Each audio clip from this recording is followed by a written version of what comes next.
कहानी की शुरुआत एक गार के अंदर से होती है, जहाँ पर हम देखते हैं एक आदमी को जो कि आराम से अपना काम कर रहा था, लेकिन एक लड़की उसे परेशान कर रही थी, जिस पर वो आदमी उसे कहता है, जैसे कि मैंने कहा, क्या तुम मुझे अकेला छोड़ सकती हो? लेकिन वो लड़की बात सुनने को तैयार ही नहीं थी, क्योंकि जो वो लड़का चीज बना रहा था तो वो उसको बस चाटती ही जा रही थी और खाते खाते वो कह रही थी, ये कैंडी बहुत ज्यादा स्वादिष्ट है। गुस्से में आकर वो लड़का उसके हाथ को दूर करता है, मगर जरूरत से कुछ ज्यादा वो प्रेशर लगाता है, तो इससे वो लड़की वो दूर जाके गिरती है। और मालूम हुआ कि वहाँ पर सिर्फ ये दोनों नहीं, बल्कि इस तरह के कई और लोग भी शामिल हैं। और वही बंदा जो कि उस कैंडी को बना रहा था, तो ये हमारे स्टोरी का मेन प्रोटैगनिस्ट है, जिसका नाम वैंग है और वो जाइपर टेम्पल का एक सर्वेंट है। हमारा एमसी उस लड़की को समझाता हुआ, मूर्ख लड़की, ये कोई कैंडी नहीं बल्कि एक मेडिकल पेस्ट है। मगर अजीब बात ये थी कि वो लड़की एकदम पागल थी, बस हंसती ही जा रही थी, जिसे देख एमसी बोला, इस पर वक्त बर्बाद करना कोई बेवकूफ ही करेगा, क्योंकि यहाँ पर कोई भी आज तक एक दूसरे को समझ ही नहीं पाया। ये नर्क जैसी जगह जहाँ पर कई तरह के लोग हैं, कोई पागल है तो कोई मूर्ख है, कोई लंगड़ा है तो कोई कमीना है, और आखिर में कोई तो मॉन्स्टर भी है। ये जगह एक म्यूजियम की तरह है, जहाँ पर कई तरह के लोग मौजूद है, बिल्कुल पेंटिंग्स की तरह। मगर एक बात हमारे एमसी को समझ में नहीं आ रही थी कि आखिर वो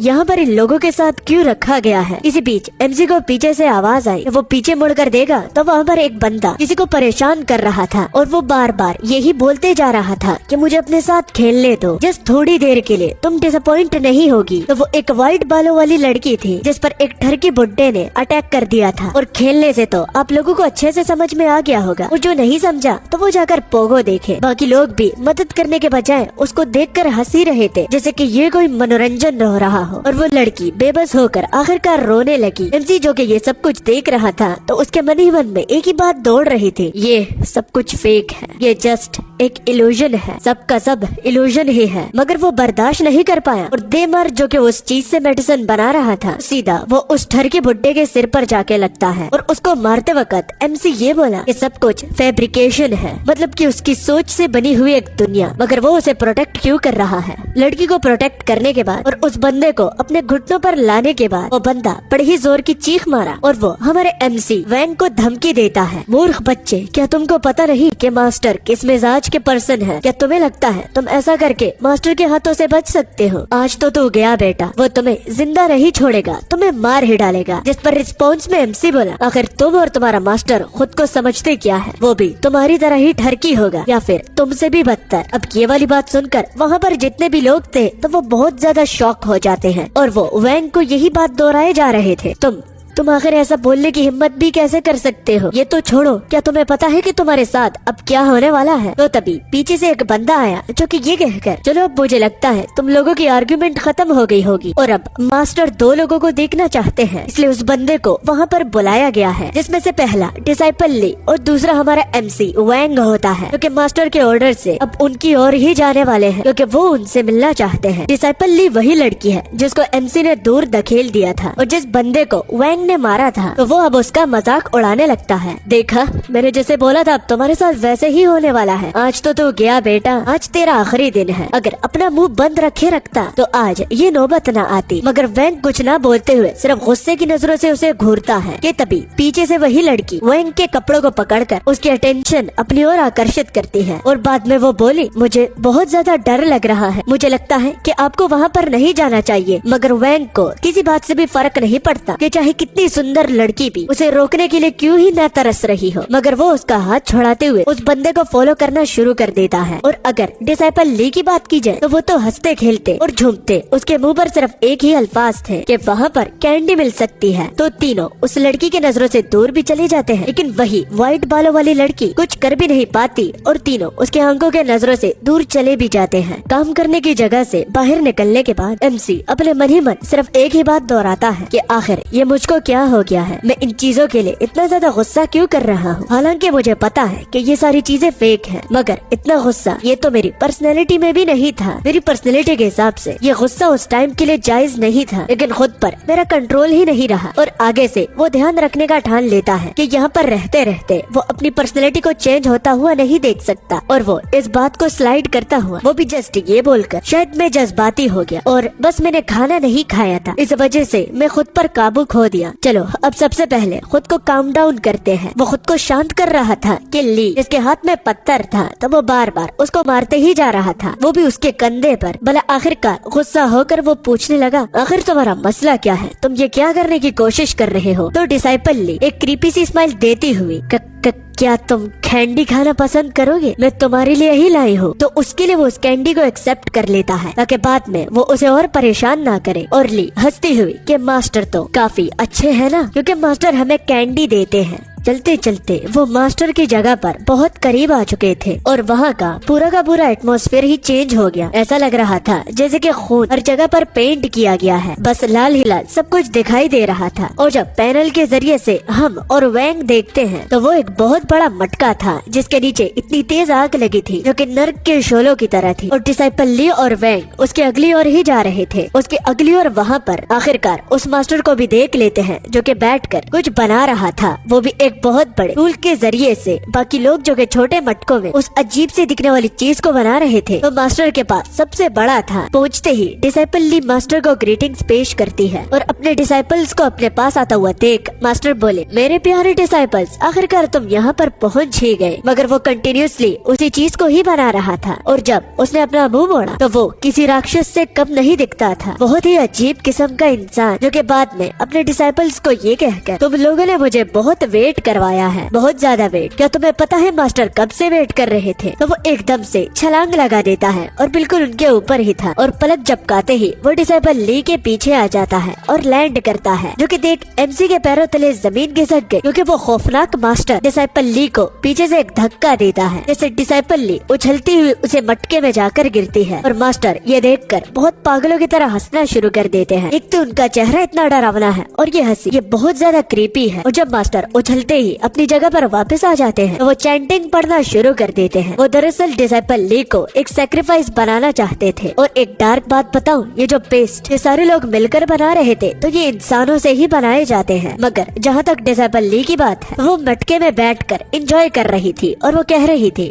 ये तो वही कैंडी सिरप है। और उस बेचारी को कुछ भी पता नहीं था कि उसके साथ आगे क्या होने वाला है। वो तो जस्ट अपने मास्टर को जेनरस बोलती है कि वो इतनी कैंडी सिरप उसके जैसे डिसाइपल को दे रही है। और जैसे ही मास्टर ने कूटना शुरू कर दिया तो डिसाइपल ली की आंखें, हाथ, हड्डियां, पसलियां, उसके ऑर्गन सब पुर्जे पुर्जे हो गए। मगर मास्टर रुकने का नाम ही नहीं ले रहे थे और उनकी चैंटिंग्स और भी तेज हो गई, वो भी जोरों शोर से। और इस सारे मंजर को हमारा एमसी बस पीछे से विटनेस कर रहा था और ऑब्जर्व भी। लेकिन ऑब्जर्व करते करते इसकी मानो फट रही थी क्योंकि उस पेस्ट का अब तक उसे पता नहीं था कि वो ये लोग क्या बना रहे हैं। बस सिंपली वो तो अपने मास्टर के ऑर्डर्स को ही फॉलो कर रहे थे। और कुछ और लोग जो कि डिसाइपल ली को, जिनको मास्टर ने मसल दिया था, तो वो उसके पेस्ट को उस बड़े से मटके में डालते हैं। ये मंजर देखते ही दोबारा से हम वैंग में एक बदलाव पाते हैं। वो इस सारी चीजों को फेक करके बुला रहा था। अब इससे उसका क्या मतलब है तो ये तो मुझे भी पता नहीं है, लेकिन स्टोरी में आगे पता चल जाएगा। वो जिस महक को सूंघ पा रहा था तो वो उसको भी फेक बोलता है और मास्टर जो कि उस महक को सूंघ रहे थे तो इससे उनको बहुत ज्यादा मजा आ रहा था। और एमसी जो कि बार बार फेक ही बोलता जा रहा था कि ये पूरा का पूरा एटमॉस्फेयर ही फेक है। तो मास्टर डिसाइपल की बात को सुन लेते हैं मगर गलत तरीके से। एमसी फेक बोला रहा था लेकिन मास्टर को ये सुनाई देता है कि उसका अपना डिसाइपल ही उसे पादने वाला मास्टर बुला रहा था। इतने सीरियस में ये डायलॉग अगर ये खुद तुम लोग पढ़ते ना तो तुम लोगों को काफी मजा आता। गुस्से में आया हुआ वही मास्टर जब मुड़ के देखता है, वो भी इस बात को कंफर्म करवाने के लिए कि जो उसका डिसाइपल बोल रहा है तो क्या वो मन से कह रहा है। तो एमसी जोर से ये बोलकर कि ये आवाज भी फेक है। तो उसका फोकस मास्टर की बातों पर नहीं था, जो कि देख अब मास्टर को बहुत ज्यादा गुस्सा आया और उसकी मजाल के एक डिसाइपल मास्टर उससे बात करना चाहता है लेकिन वो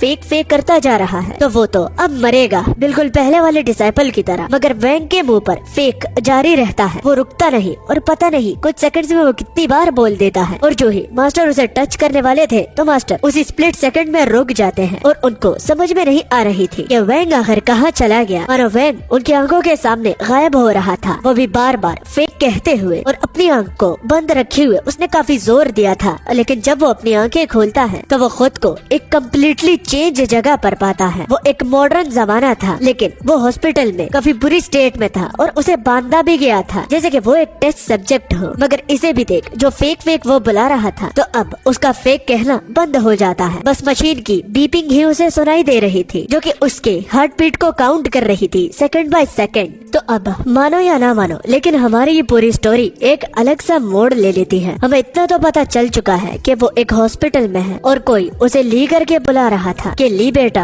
अब तुम्हारे इल्यूजन्स कैसे हैं? तुमने इस बारी क्या देखा? उसमें क्या तुम्हें अलग अलग नजर आया और क्या तुमने एक्सपीरियंस किया? जिसके रिस्पॉन्स में ली सिर्फ ये कहता है कि वो अभी भी एक जैसे हैं, एनवायरनमेंट बिल्कुल भी नहीं बदला, जो था वही है। मैं बार बार एक ही चीज अपने इल्यूजन्स में करता जा रहा हूँ, जिसकी मुझे खग भी समझ में नहीं आती और ऐसा लगता है मानो कि सब कुछ एकदम रियल हो और मैं एक नेक्स्ट लाइफ, वो भी दूसरी दुनिया में जी रहा हूँ, वो भी टाइम बैरियर को तोड़ते हुए। मजीद वो कुछ बोलना चाहता था, लेकिन डॉक्टर पूछे कि क्या और कुछ बताना है, तो वो उसे डिसाइपल वैंग के बारे में बताता है कि डॉक्टर कि क्या मैंने आपको कभी डिसाइपल वैंग के बारे में बताया है? तो ली मजीद और आगे बोलने लगा, अच्छा इस दुनिया में इसका नाम ली है और उसमें वैंग, तो कंफ्यूज मत होना। कि ली अपने डॉक्टर को बता रहा था कि अब जिस बूढ़े खूसट मास्टर के बारे में पहले उसने बताया है, तो उसने तो इस बार हद ही कर दी। एक पर्सन को उसके सामने ही मार डाला, वो भी मटके में डालकर उसका पेस्ट बना के, और बाद में एक बड़े से मटके में डालकर उसकी एक रिफाइंड बिल भी बना ली। ली की बातों को सुनकर और उसकी कहानी को सुनकर वो जस्ट नोट ही करता जा रहा था, जिस पर एमसी अब अपने डॉक्टर से पूछा कि डॉक्टर कि क्या आप मुझे सिर्फ इतना बता सकते हैं कि आखिर मेरे इस डिफरेंट इल्यूजन का मतलब क्या है? क्या इस इल्यूजन का ये मतलब है कि ये मुझसे कुछ कहना चाहता है? क्या इसका कोई मकसद है, वो भी जस्ट मेरे लिए? तो अगर प्लीज आपको कुछ पता हो तो मुझे इन्फॉर्म करिए। जिस पर उठता हुआ डॉक्टर बोला कि नहीं, तुम्हें इस तरह के फजूल इल्यूजन्स के बारे में जरा भी नहीं सोचना चाहिए, इसका तो कोई मतलब ही नहीं है। जस्ट तुम्हें एक चीज के बारे में कंसर्न रहना होगा, वो भी इन इल्यूजन्स की लेंथ की, जो कि दिन ब दिन बड़े होते जा रहे हैं। ये तुम्हारी मेंटेलिटी को खराब कर सकते हैं, तो जरा संभल कर। तुम नहीं चाहते कि तुम पागल हो जाओ, क्योंकि कोई भी नहीं चाहता कि वो पागल हो जाए। और अब डॉक्टर ये कहकर कि अब जबकि HPPS, क्योंकि पता नहीं बायोलॉजी दुनिया में क्या वर्ड है, मगर डॉक्टर ये कहकर कि अब जबकि उससे तुम फ्री हो गए हो, तो मेरी सिर्फ एक बात याद रखना और इसे भूलना मत, ओके? वो सब कुछ रियल नहीं है, इसमें दोबारा मत फंसना और कंफ्यूज तो बिल्कुल भी मत होना, वरना तुम रियलिटी और इल्यूजन्स के बीच में अंतर खो दोगे। अच्छा, अब इतना सारा मंजर देखने के बाद इतना तो आप लोगों को समझ में आ गया होगा कि हमारे MC का इस दुनिया में ली नाम है और उस दुनिया में वैंग। वो इल्यूजन्स को देखता है जिसमें वो मुरीम वर्ल्ड में चला जाता है। मैं स्पॉइल नहीं करूंगा, जस्ट इतना ही बताऊंगा, आगे खुद आप लोगों को पता चल जाएगा। मगर कहानी का ट्विस्ट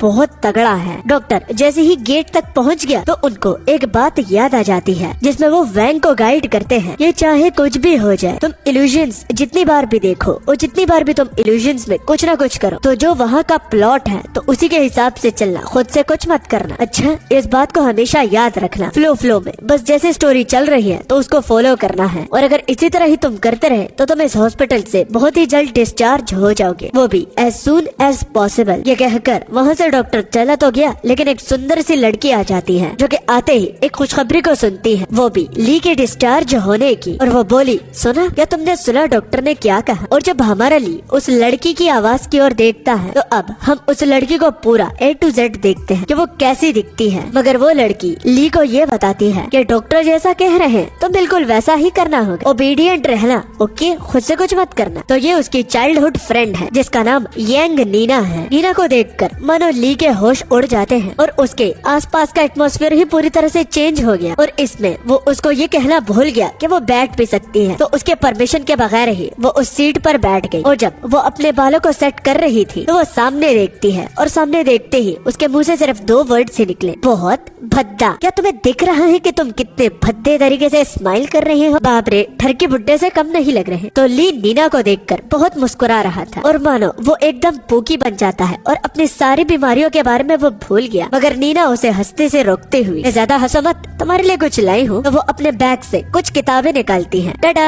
ये हमारा होमवर्क है जो कि टीचर ने असाइन किया है, मैंने नोट्स छोड़ रखे हैं तो तुम्हें इसे खुद करना होगा। तो MC पूरी तरह से बोर होकर नीना से बोला, हम चाइल्डहुड से दोस्त हैं, तुमसे तो मैं बेटर ही एक्सपेक्ट कर रहा था, लेकिन मरीज को सुकून देना होता है, ना कि परेशानी और टेंशन, वो भी होमवर्क दिखा कर यार। तो ठा करके वो किताबें वो उसकी सिर पर मारती हैं, और वो बोली कि ऑफ कोर्स नॉट, बाकी लोग अलग हैं और मैं अलग, तो चुपचाप करके बैठो। और MC एमसी जस्ट आउच ही बोलता है। और सिर्फ ये नहीं, वो जस्ट किताबें नहीं लाई थी बल्कि एक ऐसी चीज भी लाती है जिससे हर एक लड़के को बहुत ज्यादा अच्छा लगेगा। रिलेट करते हो तो कमेंट में जरूर एक रीड लिख देना। वो एक निंटेंडो स्विच था जिस पर लोग गेम खेल सकते हैं। जैसे ही निंटेंडो स्विच पर उसकी नजर पड़ी तो वो उसे छीनने लगता है, लेकिन नीना उससे दूर करके सबसे पहले मुझे बिग सिस्टर बुलाओ, अब मैं तुम्हें ये निंटेंडो स्विच दे दूंगी। तो वो उसे काफी हॉट आवाज में बोलता है, समझ गया बिग सिस्टर, अब जल्दी से दो। जिससे नीना एकदम शॉक हो गई और उससे निंटेंडो स्विच छीन कर अब हुई ना बात। इसे कहते हैं असली गिफ्ट, क्योंकि शायद से तुम्हें ये पता नहीं होगा लेकिन हॉस्पिटल में रहना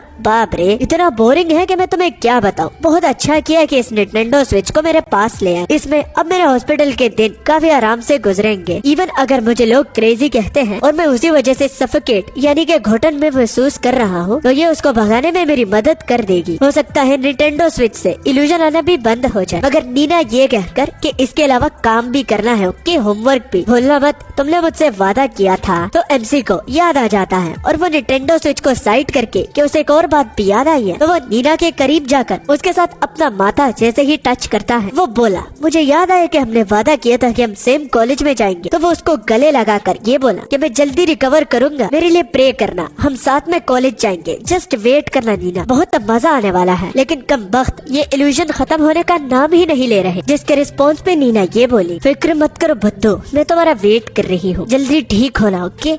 अब बहुत ज्यादा लेट हो रहा था। हमारा एमसी सांजी बनते हुए वन पीस सांजी की बात कर रहा हूँ, ओके ना, कंफ्यूज मत हो जाना। तो वो उससे बोला, नीना बहुत ज्यादा लेट हो रहा है, मैं आपको हॉस्पिटल के गेट तक छोड़ देता हूँ। जिस पर नीना सिंपली ओके बोलते हुए कि हाँ ठीक है, जो तुम्हारी मर्जी हो। तो जैसे ही अपना एमसी स्लीपर्स को पहनता है, चप्पल, ओके ना। कुछ लोग इसको भी सुनकर कंफ्यूज हो जाते हैं यार। खैर तुम लोग भी मेरे भाई हो, इंग्लिश हमें आती नहीं और बड़े आए इंग्लिश मीडियम बनने। तो उसका सर टकराने लगता है और उसे ऐसा लग रहा था जैसे कि वो मुरीम वर्ल्ड उसे बुला रही हो। उसके आसपास वही रेड कलर का एटमॉस्फेयर बन गया था और अब उसका सिर बहुत ज्यादा दर्द करने लगता है, यहाँ तक कि वो उसे आवाज निकालने पर भी मजबूर करता है, जो कि बीमारी के वक्त लोग बेबस होकर निकालते हैं, वो भी दर्द के मारे। और उसे ऐसा लग रहा था कि पीछे एक फेमिलियर चीज उसके पड़ी हुई है और उसे अपनी ओर आकर्षित करने की पूरी कोशिश कर रही है। वो जैसे ही अपने बेड की ओर देखा तो वहाँ पर मुरीम वर्ल्ड का वही मेडिसिन पेस्टल पड़ा हुआ था, जिसमें वो लोग रिफाइन पिल बना रहे थे। ये देखकर तो एमसी के पसीने छूटने लगे, क्योंकि ये कोई आम बात नहीं है, ये इल्यूजन्स, वो ये क्यों देख रहा है, ऐसा तो बिल्कुल भी नहीं होना चाहिए। और यही सोचते सोचते वो अपने सिर पकड़ लेता है, जिस पर नूना देखती हुई कि तुम्हें क्या हो गया है, तुम ठीक हो ना। सॉरी, यहाँ पर कुछ मिस्टेक्स हो रही है, वो भी इस डायलॉग्स में। यहाँ पर दोबारा नीना उसे वैंग बुला रही है, तो बस इसको वैंग ही बुलाते हैं, ओके ना। तो क्या वो ठीक है वैंग? यही नीना बोल रही थी कि एमसी अपने मन ही मन बोला, ये आखिर कैसे मुमकिन है, मैं डॉक्टर के हर एक ऑर्डर को फॉलो कर रहा हूँ, वो भी बहुत सारे दिनों से, तो आखिर ये कैसे मुमकिन है, ये तो नहीं होना चाहिए डॉक्टर के हिसाब से। मगर अब नीना बहुत ज्यादा डर रही थी और इसी को ही एक मजाक की तरह वो नीना को बोला,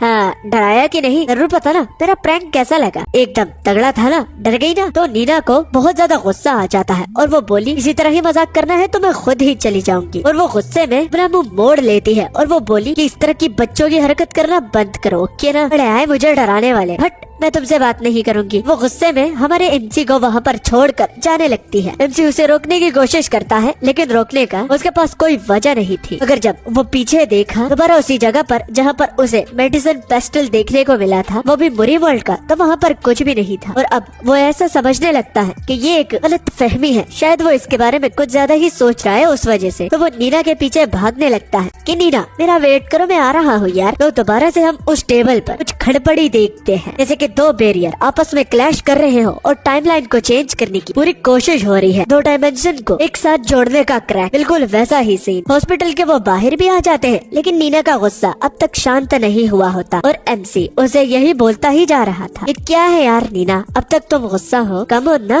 मैं तो मजाक कर रहा था। क्या मैं मजाक भी नहीं कर सकता? क्या तुम मुझे खुश नहीं देखना चाहती? साफ साफ बोलो ना कि अगर गुस्सा ही करना है। तुम्हारे साथ मजाक करके मुझे अच्छा लग रहा था, प्लीज मान लो मेरी बात। तो अगेन वही खड़बड़ी अब बाहर के जितने भी हॉस्पिटल्स के पेशेंट्स थे तो वो हंसने लगते हैं और उसे ऐसा लग रहा था कि वो उस मुनीम वाली दुनिया के गुफा में है जहाँ पर सारे लोग उसे दोबारा देख रहे हैं और हंस रहे हैं, और जितने भी यहाँ पर पेशेंट हैं तो वो वहाँ के वही लोग और मॉन्स्टर्स रिजेंबल कर रहे थे। मगर एमसी का सारा फोकस नीना पर था और वो अब तक बोलते ही जा रहा था, प्लीज यार मान भी जाओ। तो जब वो उसके बहुत करीब आया, वो भी ये चेक करने के लिए कि ये सच में गुस्सा भी है क्या नहीं, तो नीना मुड़ती हुई उसके चीक पर उंगली रखती है और वो भी ये कहकर बस बस अब इतना करीब आने की कोई भी जरूरत नहीं, मैंने तुम्हें माफ किया लेकिन दोबारा इस तरह का मजाक मत करना। और हाँ एक बात और, मैं नेक्स्ट वीक तुमसे मिलने के लिए जरूर आऊंगी, अपना ध्यान रखना जैसे कि डॉक्टर ने बताया है, ओके। अगर मैं आई और मुझे डॉक्टर से पता चला कि कुछ भी तुम ठीक तरीके से नहीं खा रहे थे और खड़बड़ी कर रहे थे तो कान के नीचे एक रपटा लगेगा। जो कि सुन मुस्कुराते हुए एमसी ओके में जवाब देता है कि ठीक है समझ गया। तो दोनों एक दूसरे को अलविदा कह देते हैं, जिसमें एमसी एकदम कैदी की तरह लग रहा था जो कि हॉस्पिटल के बैरियर के इस पर और नीना उसके उस पर। दोनों वेव करते हुए आखिरी बार एक दूसरे को बाय बोलकर अपना अपना रास्ता पकड़ लेते हैं। कुछ मिनट्स के बाद हम देखते हैं कि एमसी हॉस्पिटल में घूम रहा था और अब जबकि कोई नहीं है तो उसे दोबारा वो मंजर याद आने लगता है जो कि उसने नीना के वक्त देखा था, जिसमें उसने श्योरली उसी मेडिसिन पेस्टल को देखा था जो कि मुनीम वर्ल्ड का था। लेकिन आखिर ये सब कुछ वो इतना क्यों देख रहा है? उसे तो अब तक ठीक हो जाना चाहिए था। वो नेगेटिव सोचने से खुद को रोकता है, लेकिन फिर भी यही सोच कि शायद उसकी कंडीशन और भी ज्यादा खराब होती जा रही है तो यही बोध उसके सर पर मंडरा रहा था। और अगर उसकी कंडीशन और भी ज्यादा खराब होगी है तो वो हॉस्पिटल से डिस्चार्ज नहीं हो पाएगा और कॉलेज के एंट्रेंस एग्जाम तक तो वो बिल्कुल भी रिकवर नहीं कर पाएगा। और अगर ऐसा होता है तो नीना और उसके बीच में जो वादा था तो वो टूट जाएगा, मतलब कि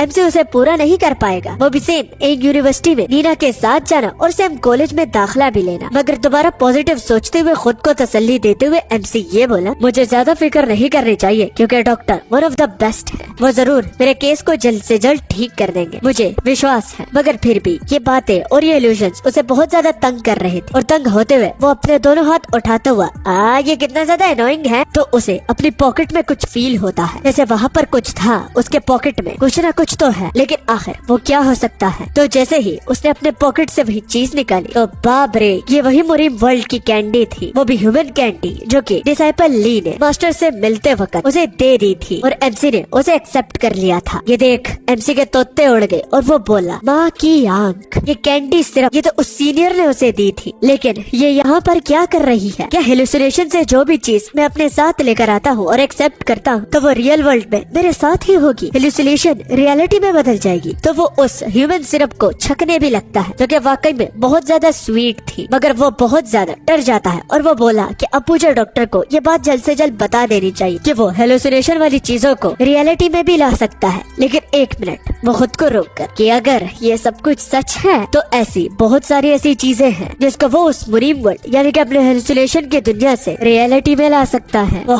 बहुत चीजें। एमसी इसको अपनी अपॉर्चुनिटी समझने लगता है और बाप रे जो ये पैनल है ना, ये किसी विलन से कम नहीं लग रहा, एक एंटी हीरो। जिसके बाद सीन दोबारा उसके इल्यूजन्स पर जाता है। इल्यूजन में वो अपने मुनीम वर्ल्ड में दोबारा आ गया और अपने काम करने वाली जगह पर अब वो सारे लोगों से पूछने लगा, ओए दोस्तों, मेरे भाइयों, क्या तुम लोगों के पास किसी टाइप की मनी होगी? पैसे की बात कर रहा हूँ। क्या तुम लोग समझ नहीं रहे हो कि आखिर पैसा क्या होता है? चलो ये नहीं, गोल्ड, सिल्वर, जेड, क्या ये भी तुम लोगों के पास नहीं है क्या? क्या यहाँ पर खर्च करने के लिए कोई भी चीज नहीं है क्या? मुझे थोड़ी देर के लिए इस चीज को बोरो करने दो, मैं तुम्हें वापस लौटा दूंगा। मुझे जस्ट कुछ चेक करना है। मगर जितने भी लोग थे तो वो तो एकदम पागल थे और उन्हें समझ में नहीं आ रहा था कि आखिर ये वैंग क्या बोलते जा रहा है, ये क्या बक रहा है। आखिरकार थक हार कर एमसी अपने मन ही मन बोला, रहने दो, इन मूर्खों के पास क्या ही होगा, इन लोगों के पास दिमाग ही नहीं है तो पैसा क्या होगा? वैसे भी ड्रग एडिक्ट्स के पास पैसा कहाँ से होगा? ये तो सारा उड़ाते ही रहते हैं। कि तभी पीछे से वही लड़की ब्रदर वैंग पुकारती है कि ब्रदर वैंग, मैं आपको कुछ बताना चाहती हूँ कि आप मेरे साथ थोड़े सेकंड के लिए आ सकते हैं? मुझे लगता है कि जो आप मांग रहे हैं तो शायद उससे भी मैं आपको एक बढ़ के चीज दूं। और वो काफी क्यूटली वैंग के बाजू को भी खींच रही थी। और अब वो जब थोड़ा सा दूर चले गए अब एमसी बोला कि हाँ, अब बोलो तुम मुझे क्या दिखाना चाहती हो और कौन सी ऐसी चीज है जो कि मेरे बताए हुई चीजों से बढ़कर हो सकती है, वो भी तुम्हारे पर्सपेक्टिव से। तो वो अपने पैर से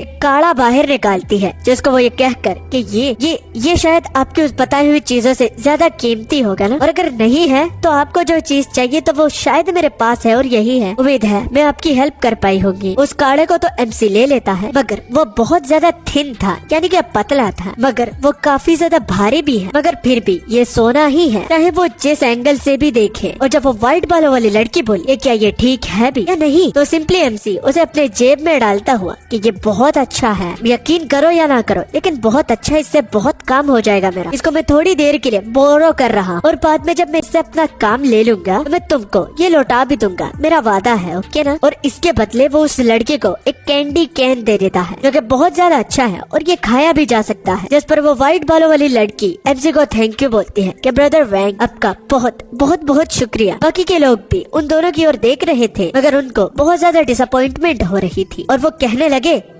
मुझे लगा था कि कुछ बढ़िया होने वाला है, तौबा तौबा, पूरा मूड ही खराब कर दिया। और बाकी लोग भी कहते हैं हाँ इसमें बिल्कुल भी मजा नहीं आ रहा। तो आप लोग समझ ही गए होंगे कि यहाँ पर ये किस मजे की बात कर रहे हैं। अगेन जिसको समझ में नहीं आ रहा तो वो जाके पोगो देख लो। अगर तभी पीछे से एक ऐसी आवाज सुन जो कि उनकी आंखों को बाहर निकालने पर मजबूर कर देती है, तो वो वहाँ का एक सीनियर डिसाइपल था जो कि बोला तुम लोग यहाँ पर क्या कर रहे हो? क्या तुम लोगों को कोई काम नहीं है? यहाँ पर टाइम ही वेस्ट करना है तो तुम लोगों को कहीं तरह से भी इस्तेमाल किया जा सकता है। बोलो अब काम करना भी है या नहीं? तो सारे जल्दी जल्दी एक दूसरे को चाचा चाचा जल्दी से जा, अरे पकड़े जाएंगे। तो वो इसको एक इनर डिसाइपल बुलाते हैं, जैसे वो बहुत ज्यादा डर के भाग रहे थे। और इनर डिसाइपल ब्रदर वैंग की ओर देखकर कि ओ जूनियर ब्रदर वैंग, तो उसको बहुत ज्यादा डिसअपॉइंटमेंट हो रही थी। और इनर डिसाइपल को वो भी इस वजह से कि वो अपने मास्टर के पिल के इंग्रेडिएंट में नहीं शामिल हुआ, जैसे कि डिसाइपल ली के साथ हुआ था। वो मरा नहीं, तो इसलिए इनर डिसाइपल को बहुत ज्यादा डिसअपॉइंटमेंट हो रही थी। मगर एमसी इतनी सारी बातों को सुनने के बावजूद भी जस गुस्से की नजरों से उसे घूरता ही जा रहा था। और अब हमें एमसी से पता चलता है कि अगर वो शायद गलत ना हो तो इस बंदे का नाम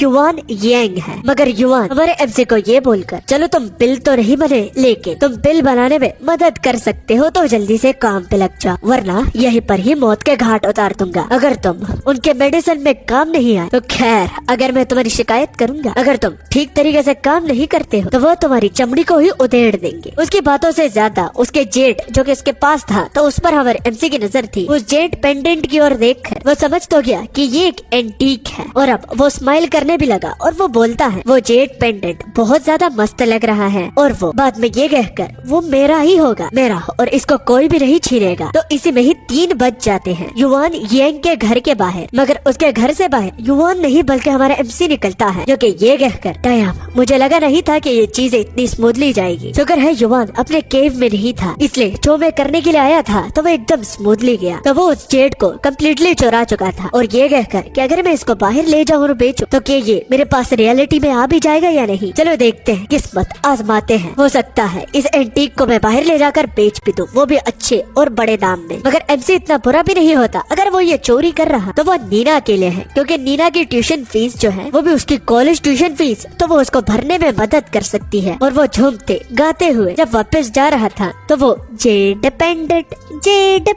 मेरे हाथों लगा है, यही गुनगुनाते हुए जा रहा था कि तभी वो अपने सामने एक ब्राइट लाइट को देखता है। ब्राइट लाइट मतलब कि कोई ऊपर आ रहा है और ठीक उसके सामने है। तो तभी उसके पीछे युआन आ जाता है जो कि ब्रदर वैंग को ये कहकर, ब्रदर वैंग आखिर आप यहाँ पर क्या कर रहे हो, वो भी इतनी देर रात को? क्या यहाँ पर आपका कोई जरूरी काम था क्या? तो इससे एमसी के पैरों तले जमीन खिसक गई और उसको समझ में नहीं आ रहा था कि अब इसका जवाब वो कैसे दे। अब एमसी बहुत ज्यादा शॉक हो जाता है और ब्रदर युआन को अपने पीछे देखकर वो ब्रदर युआन से बोला, ब्रदर युआन आप यहाँ पर क्या कर रहे हो? जिस पर ब्रदर युआन बोला कि ये मुझसे नहीं बल्कि मुझे तुमसे पूछना चाहिए, और जरा ये बताना कि तुमने अभी तक मेडिसिन सर्वेंट्स के कपड़े क्यों पहने हुए हैं? इसकी कोई खास वजह? लेकिन खैर छोड़ो, लगता है तुम बहुत ज्यादा लकी हो। वैंग को किस्मत वाला बोलकर उसे खक भी समझ में नहीं आ रही थी। जिस पर युआन बोला ज्यादा सोचने की जरूरत नहीं है, मेरे पीछे चलो, तुम्हें एक मजे की चीज दिखाता हूँ। और वो मजे की चीज ये थी कि जितने भी लोग जिसको वैंग ने नीचे आते हुए देखा था तो वो सारे यहाँ से एस्केप करने का प्लान बना रहे थे, क्योंकि यहाँ पर मास्टर के पल्लुओं के साथ साथ वो नहीं बंधना चाहते और वैंग को देखने के बाद इसलिए तो वो उसे किस्मत वाला बुला रहा था। और एडिशनली इस सारे जगह पर बहुत सारे गार्ड्स होते हैं, लेकिन उनको युआन और उसके दोस्तों ने पहले से ही मजा चखा दिया है। बात को समझने के बाद हमारा एमसी तेजी से चिल्लाता है, एस्केप मतलब कि तुम लोग यहाँ से भाग निकलने का प्लान बना रहे हो, जिस पर युआन उसे गले से बहुत जोर से पकड़ता है और एमसी के रिएक्शन मानो ऐसे लगते हैं जैसे कि वो बस मर ही जाएगा। और बाद में युआन गुस्से में ये कहकर तुम्हें नहीं आना तो तुम यहीं पर ही सड़ो, हम यहाँ पर उस क्रेजी बुड्ढे के साथ तो जरा भी एक मिनट भी नहीं रहना चाहते। और वैसे भी हर एक इंसान के अपने अपने पर्सपेक्टिव होते हैं, तो अगर तुम्हें यहीं पर ही सड़ कर मरना है तो हम तुम्हें छोड़ देंगे, लेकिन हम तुम पर यकीन भी नहीं कर सकते क्योंकि क्या पता कि तुम यहाँ से नहीं निकलना चाहते और साथ में हम लोगों को भी तुम अपने साथ ले डूबो। अब यहाँ पर मामला बहुत ज्यादा बिगड़ चुका था और एमसी अपने मन ही मन ये बोला, वो भी इस सारे सिनेरियो को देखने के बाद कि अब की बार का ये प्लॉट ट्विस्ट ये तो बहुत ज्यादा चेंज है, क्या मुझे इसे फॉलो करना चाहिए? मगर खैर वो कभी भी दोबारा हॉस्पिटल में जा सकता है, वो भी जस्ट इन हेलुसिनेशन वाले एनपीसीज को छोड़कर, क्योंकि मैं इनके साथ एक बड़ा खतरा मोल नहीं लेना चाहता जिसके रिजल्ट में ये लोग मर भी सकते हैं। मैं तो गया बेटा, तुम लोगों को जो भी करना है तो करो, मुझे बीच में मत घसीटो। और ये कहकर वो दोबारा अपनी आंखों को बंद कर देता है और अपने हेलुसिनेशन वाले मुरीम वर्ल्ड से वो बाहर आ जाता है, वो भी दोबारा अपने रियल वर्ल्ड में जो कि हॉस्पिटल में उसको बांधा गया था। अगर यहाँ की सिचुएशन भी कुछ अलग नहीं है, वहाँ पर वो कैद है, लेकिन यहाँ पर भी वो आजाद नहीं है, यहाँ पर भी लोगों ने इसे बांधा हुआ है। वो नर्स को बुलाना चाहता है, लेकिन इस आवर में तो नर्स सो गई होगी और अगर वो शोर करेगा तो बाकी भी उसकी आवाज को सुनकर उठ जाएंगे और वो उन्हें डिस्टर्ब कर देगा। मगर वो जेड पेंडेंट को चेक करना चाहता है, वो भी कंफर्मेशन के लिए कि जो वो चीजें वहाँ से लाता है तो क्या वो रियलिटी में बदल जाएगी। मगर ये चेक करने के लिए उसके हाथ बंधे हुए थे, इस वजह से वो वेट करने का ठान लेता है कि वो थोड़ी देर बाद जब सब लोग उठ जाएंगे तो तब जेड पेंडेंट को वो देख लेगा कि वो क्या रियलिटी में आ चुका है या नहीं। मगर अभी इस तरह यहाँ पर एक जगह पर बंधे हुए में उसे बहुत ज्यादा बोरियत हो रही थी। इससे तो अच्छा वो अपने मुरीम वर्ल्ड के उस प्लॉट ट्विस्ट में चला जाए जहाँ पर कुछ न कुछ तो उसे देखने को तो मिलेगा। और जैसे ही वो ये कहता है तो वो अपनी आंखों को दोबारा बंद कर देता है और अगेन वो अपने मुरीम वर्ल्ड के दुनिया में आ जाता है। वहाँ पर आने के बाद वैंग को पता चलता है कि जितने भी लोग वहाँ पर मौजूद थे तो वो वहाँ पर नहीं थे, मतलब कि वो वहाँ से भाग निकल चुके हैं। मगर खैर चाहे कुछ भी हो, लेकिन इसके बनाए हुए हेलुसिनेशन वो कभी भी उसे हर्ट नहीं कर सकते। तो ये चीज उसे कॉन्फिडेंट बनाती है कि वो यहाँ पर अपनी मनमानी कर सकता है। लोगों की तरह उसे यहाँ से भाग निकलने के लिए कोई प्लान नहीं चाहिए। और अगले ही पल हम देखते हैं कि सुबह हो गई है। एक गार्ड के चिल्लाता हुआ आता है और कहता है कि सब लोग जल्दी से उठो वरना तुम लोग मारे जाओगे। क्योंकि मास्टर ने सब लोगों को बाहर बुलाया है, एक को भी नहीं छोड़ना। तो सब लोगों को मैं उठाने के लिए आया हूँ, जल्दी से उठो। हॉल में मास्टर तुम लोगों का इंतजार कर रहे हैं। जो कि देख कुछ लोग बोले, आखिर क्या हुआ, मास्टर हमें क्यों बुलाना चाहते हैं? तो कुछ ये बोले कि चलो चलो जल्दी चलते हैं, अगर हम लेट हो जाए तो मास्टर का गुस्सा तो तुम्हें अच्छी तरह से पता है कि वो तो सीधा मौत के घाट उतारते हैं। और कुछ लोगों को तो पता ही नहीं था क्योंकि वो अभी अभी उठे थे और उन लोगों ने आवाज नहीं सुनी थी। मगर इसी बीच हम देखते हैं हमारा एमसी अब तक सोया नहीं और उसकी आंखें खुली हुई थी। लेकिन जब वो हॉल की ओर गए तो सामने इन सारे सर्वेंट्स के एक बहुत बड़ा टेम्पल था और ये लोग उसके सामने खड़े हुए थे। कुछ देर के बाद वहाँ से मास्टर निकल आते हैं जो कि उन लोगों को देखकर बोले, बहुत खूब, तुम लोग यहाँ पर आ चुके हो। बूढ़े खूसट को वहाँ पर देखकर एमसी ये अपने मन ही मन कहता है, आखिर अब ये बूढ़ा खूसट कौन सा प्लान बना रहा है, पता नहीं इसका दिमाग इतना ज्यादा चलता क्यों है। हर बारी इसकी कोई ना कोई खिचड़ी तो जरूर बनी होती है। तो जब मास्टर ने अपनी बात शुरू की तो वो सब लोगों को बताता है कि तकरीबन 3 बजे यहाँ से कुछ लोग भाग निकलने की ट्राई कर रहे थे। तो तुम्हें पता है उन लोगों के बीच में हमारे ओल्ड मास्टर पर्सनल डिसाइपल्स भी मौजूद थे। और तुम लोगों को मैंने यहाँ पर इसलिए बुलाया है कि तुम लोग इन लोगों का अंजाम अपने आंखों से देख लो। मास्टर को बहुत ज्यादा इन लोगों ने हर्ट किया है और उसको मास्टर जंजीरों से बांधकर घसीटते हुए लेकर जा रहे थे और वो भी बहुत ज्यादा गुस्से में। को घसीटते घसीटते मास्टर हमें इस सेक्ट का नाम भी बताते हैं। तो मालूम होता है कि इस पूरे सेक्ट का नाम जैन दोंगवा सेक्ट है और उनके कुछ परंपरा जो कि अच्छे काम करने पर तुम्हें इनाम दिया जाएगा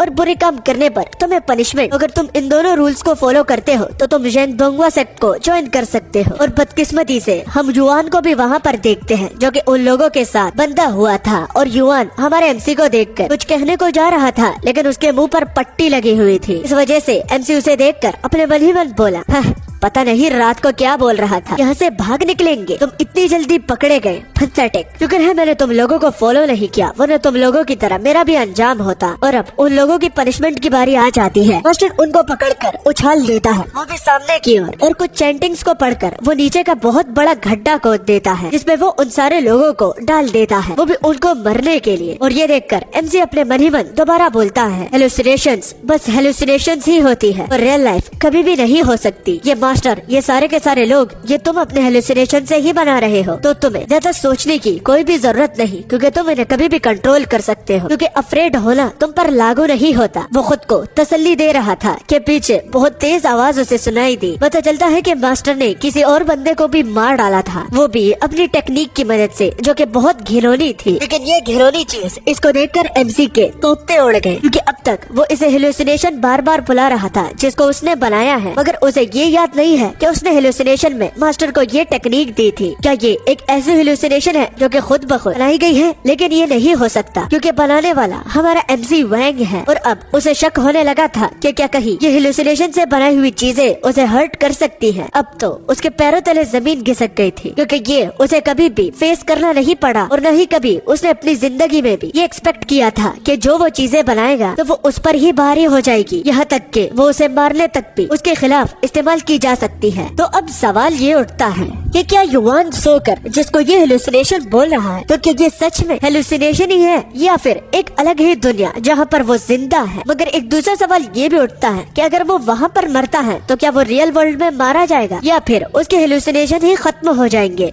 और बाद में मास्टर बड़ी ही भारी आवाज में बोले, तो अब बताना कि जिसके भी इविल इंटेंशंस हैं वो भी मेरे और इस सेक्ट के लिए, तो क्या तुम मुझसे लड़ने के लिए तैयार हो? क्या तुम भाग सकते हो? नहीं कर सकते तो तुमने अपनी हार को एक्सेप्ट कर लिया है। लेकिन फिर भी अगर तुम लोगों के थोड़े भी गलत विचार मुझे दिखे तो याद रखना कि इसी बंदे की तरह मैं तुम्हें मौत के घाट उतार दूंगा, छीड़ फाड़ दूंगा, या फिर तुम्हें एक कैंडी बना दूंगा। याद रखना मूर्खो, तुम अभी उस लेवल पर नहीं गए हो जिसमें तुम बगावत करने के लायक हो। और मूर्खो, ये भी याद रखना जो कि आज तुमने देखा है, जो तुमने देखा यही अंजाम हो सकता है। तो ये बात तुम लोगों को हमेशा याद रहनी चाहिए। मास्टर की डरावनी और खौफनाक स्पीच को सुनने के बाद जितने भी लोग वहाँ पर थे, तो उनके चेहरों पर डिस्पेयर और डर हम देख सकते हैं। और इन लोगों में से कोई भी नहीं जो कि बगावत का कहीं सोच भी सकता था, वो भी इस वजह से मैं बता सकता हूँ क्योंकि इनके चेहरों से साफ साफ पता चल रहा है। और अब जब मास्टर की यहाँ पर पूरी की पूरी डेमोन्स्ट्रेशन खत्म हो गई है, वो भी सेक्ट के रूल को समझाने की, तो वो सब लोगों से यही एक्सपेक्ट करते हैं और बोलते हैं, बस यहाँ पर एक दूसरे की हेल्प करो, मास्टर्स की हेल्प करो, जो कि इमोर्टैलिटी को अचीव करना चाहते हैं। जब वो इमोर्टैलिटी को अचीव करेंगे तो तुम्हें इसका इनाम भी मिलेगा। तुम लोग बस थोड़े से मुश्किल वक्त में हो, बस और कुछ नहीं। तुम लोगों को बस बर्दाश्त करना है और कुछ नहीं। और अगर तुम इसी तरह ही करते रहे तो बाकी मास्टर्स के साथ साथ तुम मुझे भी इमोर्टैलिटी के रास्ते पर ले जाओगे, जो कि बहुत बहुत बढ़िया काम करोगे। इसी तरह ही खूब मेहनत करते रहो और इसका इनाम मैं तुम्हें जरूर दूंगा जब तुम मेरे गोल को अचीव करने में मेरी मदद करोगे, ओके ना? ये कहते हुए वो हमारे एमसी के बाजू से गुजर भी रहा था कि तभी वो हमारे एमसी की ओर बड़े ही गुस्से के साथ बोला, वो जो घिनौने लोग थे जो कि आधी रात को यहाँ से निकलने का प्लान बना रहे थे, तो उन्होंने तुमको भी इनवाइट किया था, है ना? मगर मुझे ये बताओ कि तुम उन घिनौने लोगों के साथ गए क्यों नहीं? क्या कोई स्पेशल रीजन है? क्या तुम्हें ये जगह ज्यादा प्यारी है? मुझे बताओ डिसाइपल, तुम आखिर क्यों नहीं गए? तुम्हारे ये मास्टर उस एक्ट को लेकर बहुत ज्यादा क्यूरियस है, जल्दी बताना। एमसी का मुंह बंद होता है क्योंकि उसे अभी भी लग रहा था कि ये जस्ट एक इल्यूजन है, लेकिन अब तक उसे कोई रियलिटी चेक मिला नहीं, तो उस वजह से, वरना हमें तो पता है वो अपने मन ही मन मास्टर को इल्यूजन बुला रहा था कि देखो तुम चाहे जितने भी खौफनाक डरावने ही क्यों ना हो, लेकिन तुम जस्ट एक मेरे बनाए हुए इल्यूजन ही हो। तुम और तुम्हारी ये बाकी चीजें, ये सब का सब इल्यूजन ही है, याद रखना। तुम जस्ट मेरी सोच के एक बनाए हुए पुतले हो, जस्ट एक फ्रेगमेंट, वो भी मेरे इमेजिनेशन का। इसलिए मैं तुमसे डरता नहीं। और मैं डरूं क्यों? आखिर मैंने किया क्या है? मैंने ही तुम्हें बनाया है, मुझे डरने की कोई भी जरूरत नहीं। वो कुछ भी जवाब नहीं देता, लेकिन मास्टर उसके सिर पर हाथ रखकर बोले, बहुत अच्छे, बहुत अच्छे, तुमने बहुत अच्छा काम किया है बच्चे। ये मास्टर बहुत फख्र कर रहे हैं। और जाते जाते वो वैंग को टैलेंटेड भी बोलते हैं कि बच्चे तुम बहुत ज्यादा टैलेंटेड हो। और इनाम के तौर पर मास्टर जो थे वो वैंग को ये कहते हैं कि जाने से पहले पहले तुम्हें एक काम भी सौंपना चाहता हूँ। तुम अब एक वर्कर नहीं हो बल्कि एक बाकी मास्टर में से एक मास्टर जिनका काम सप्लाईज रूम को मैनेज करना होता है। तो तुम उसके अब एक ऑफिशियल डिसाइपल बन चुके हो, यही तुम्हारा इनाम है। Official disciple managing the supply room का सुनकर तो MC समझ गया कि उसे एक तरह की प्रमोशन मिली है, जो कि इस काम से तो बहुत ज्यादा बेटर है। बस चीजों को संभालना है और उनकी देखभाल करनी है। मगर ये इनाम उसे इसलिए दिया जा रहा है क्योंकि बहुत सारे लोग मर चुके हैं। ये बिल्कुल भी सच नहीं कि मास्टर ने उसकी इस ब्रेवरी के लिए उसे इनाम दिया, बल्कि लोग कम पड़ रहे हैं क्योंकि मास्टर ने उनको मौत के घाट उतार दिया और अब हेल्प करने के लिए कोई भी नहीं बचा। इस वजह से जस्ट मेरी किस्मत अच्छी है कि मुझे ये काम मिल रहा है। मगर मास्टर को रास्ते में एक और बात भी याद आ जाती है, जो कि वैंग को बोला कि अब मैं ये भी तो नहीं कर सकता कि तुम्हें डायोस्ट मास्टर के हवाले भी कर दो, लेकिन तुम डायोस्ट मास्टर का नाम भी ना लो। तो अब जबकि तुम उनके एक डिसाइपल बन चुके हो तो उनका जो सर नेम है तो वो भी अब तुम्हारा हुआ। एक डिसाइपल को मास्टर का नाम जरूर अपने नाम के साथ लगाना ही चाहिए। और मास्टर उसका नाम बदल कर बोले, अब बात सुनना मेरे डिसाइपल, तुम डायोस्ट मास्टर के एक डिसाइपल बन चुके हो, वो भी ऑफिशियली। तो तुम्हारा नाम बदल कर मैं वैंग से युआन येंग रखता हूँ। काफी डार्क रियलिटी है अगर तुम लोग थोड़ा सा भी सोचो, क्योंकि युआन येंग अभी अपने हाथों से मास्टर ने उसको मारा है। बस उसका नाम अब जबकि रह गया है तब वो वैंग को दे दिया गया। मतलब कि इतनी आसानी से यहाँ पर इंसानों को मारा जा सकता है और बिल्कुल इन लोगों के लिए वो खिलौनों की तरह है। मास्टर बोले कि आज के बाद तुम्हारा नाम युआन येंग है, वो भी डायोस्ट मास्टर के एक ऑफिशियली डिसाइपल भी हो। ये सुनकर MC अपने मन ही मन बोला, बाप रे, इससे जालिम और खूसट बुड्ढा तो मैंने आज तक अपनी जिंदगी में भी नहीं देखा। अभी अभी मेरे सामने इस नाम का एक बंदा मरा है, लेकिन अब जबकि वो नहीं रहा तो उसकी पोजीशन के साथ साथ मुझे उसका नाम भी मिल रहा है। ये जगह और ज्यादा कितनी घिनौनी हो सकती है। और एडिशनली मास्टर उसको एक थैली भी देते हैं कि ये भी लो। उस थैली को देखकर MC के मन में सिर्फ एक ही सवाल उठा, एक थैली, इसमें कुछ चीजें हैं, लेकिन आखिर वो क्या है? वो इसी चीज को ही क्यूरियस था कि मास्टर उसे एक्सप्लेन करके बताते हैं कि इसके अंदर 5 पिल्स हैं जो कि इमोर्टैलिटी के एलिक्सर हैं, जिनको डायोस मास्टर ने खुद पर्सनली रिफाइन किया है। ये तुम्हें झट से तो इमोर्टैलिटी के रास्ते पर नहीं लेकर जा सकता, लेकिन अगर तुम एक पिल खाओगे तो तुम्हारी लाइफ लाइन 10 सालों के लिए और भी बढ़ जाएगी। मतलब कि फॉर एग्जाम्पल, अगर वैंग कल को मरने वाला है और उसके साथ एक ही दिन है, तो अगर वो इस पिल को खा लेता है तो 10 सालों तक वो और भी जी पाएगा। मगर ये सिर्फ जीने का नहीं बल्कि स्ट्रेंथ को भी इंक्रीज करने का भी काम करता है, जो कि तुम्हारी लाइफ को भी बचाने में मदद आएगा, वो भी मुश्किल समय में। और उसको इनाम देकर अब बाकी लोगों को वो हमारे मास्टर कहते हैं कि देखा कि इस सेक्ट में जैसे रूल्स हैं तो वैसे ही तुम्हें ट्रीट किया जाएगा। अच्छे काम के बदले इनाम और बुरे काम के बदले पनिशमेंट। हमारा नया युआन येंग, इसने अच्छा काम किया था तो इसको 5 पिल मिल रहे हैं। मतलब कि अगर ये खाता है तो स्ट्रेंथ के साथ साथ ये 50 सालों तक और भी जी पाएगा। तो इसलिए ये सिर्फ इसने युआन येंग के लिए नहीं बल्कि जितने भी तुम लोग यहाँ पर इस सारी चीजों को विटनेस कर रहे हो, तो अगर अच्छा काम करते हो तो तुम्हें भी अच्छे से अच्छा इनाम दिया जाएगा। और हो सके तो इस नए युआन येंग से भी बढ़कर इनाम तुम्हें दिया जाएगा। तो खूब मेहनत करना, क्योंकि मेहनत कभी भी जाया नहीं जाती। उस एलिक्सर को देखने के बाद MC बहुत ज्यादा डर गया, क्योंकि उसे पता था कि ये जो एलिक्सर है तो ये ह्यूमंस को रिफाइन करके बनाया गया है। तो उसे डिसाइपल ली, जिसको मास्टर ने मटके में डालकर उसका सिरप बना दिया था, तो वो याद आ जाती है कि उसको भी रिफाइन करके हो सकता है इस पिल में उनके कुछ आश्चर्य पड़े हो। तो यही बात इस पिल की बहुत ज्यादा खौफनाक होती है। अब मुरीम वर्ल्ड की स्टोरी को पूरा करने के बाद जब वो दोबारा अपने रियल वर्ल्ड में आया तो उसे यकीन नहीं आ रहा था कि जो जो चीजें उसे वहाँ पर मिली थी तो वो सारी की सारी चीजें वो यहाँ पर रियल वर्ल्ड में लेकर आ गया है। इस बात पर कोई भी यकीन नहीं करेगा, लेकिन अगला स्टेप ये चेक करना है कि जो वो चीजें वहाँ से लेकर आया है तो क्या वो रियल है या फेक। इसलिए वो जेड पेंडेंट जो है उसको चेक करेगा और उस गोल्ड ब्रेसलेट को भी, जिसके दाम से ही वो पता लगा लेगा कि क्या खतरा मोल लेना अच्छा भी है या नहीं, या फिर सिर्फ फेक चीजों के लिए वो अपनी जान जोखिम में डाल रहा है। मगर जितना उसे पता है तो जेड पेंडेंट और वो जो गोल्ड का काड़ा है तो वो रियल है। और अगर वो रियल निकलता है तो इसका मतलब जो ये एलिक्सर है तो इसका इफेक्ट जिस तरह के मास्टर ने बताया तो वो भी रियल होगा। एक चीज कंफर्म हो जाए तो बाकी खुद ब खुद हो जाएगी। और अभी के लिए वो सोचने लगा कि अब जब कि मैं इतना सोच रहा हूँ तो इसमें से किसी एक को ट्राई ही कर लेता हूँ यार, क्योंकि ये वैसे भी मेरे हैं। मगर जैसे ही वो उसे ट्राई करने वाला था तो धड़ाम से साइड से दरवाजा खुला और ये नीना थी, जो कि गुस्से में वैंग को आवाज लगाती है। वो इस बात को लेकर गुस्सा थी क्योंकि MC ने उसे कॉल किया था कि कुछ अर्जेंट है, और वो इतनी ज्यादा डर गई कि उसने क्लासेस को भी स्किप कर लिया। गार्ड उसे बाहर जाने नहीं दे रहा था तो उसे दीवार के उस पर कूदना पड़ा। इतने सारे मुश्किल काम करने के बाद अगर उसकी ये बातें इम्पोर्टेंट ऑन अर्जेंट नहीं हुई तो वो खुद उसे कोटेगी, और अगर ये पिछली बार की तरह कोई प्रैंक हुआ तो वो सीरियसली इस बार उससे बिल्कुल भी बात नहीं करेगी। एमसी पहले तो इधर उधर देखता है और बाद में दरवाजा और खिड़की के पर्दों से कमरे को बंद कर देता है, जिसको देख हमारी जो नीना है वो बहुत ज्यादा शर्मा गई और वो वैंग से बोली, वो भी बहुत ज्यादा शर्माते हुए कि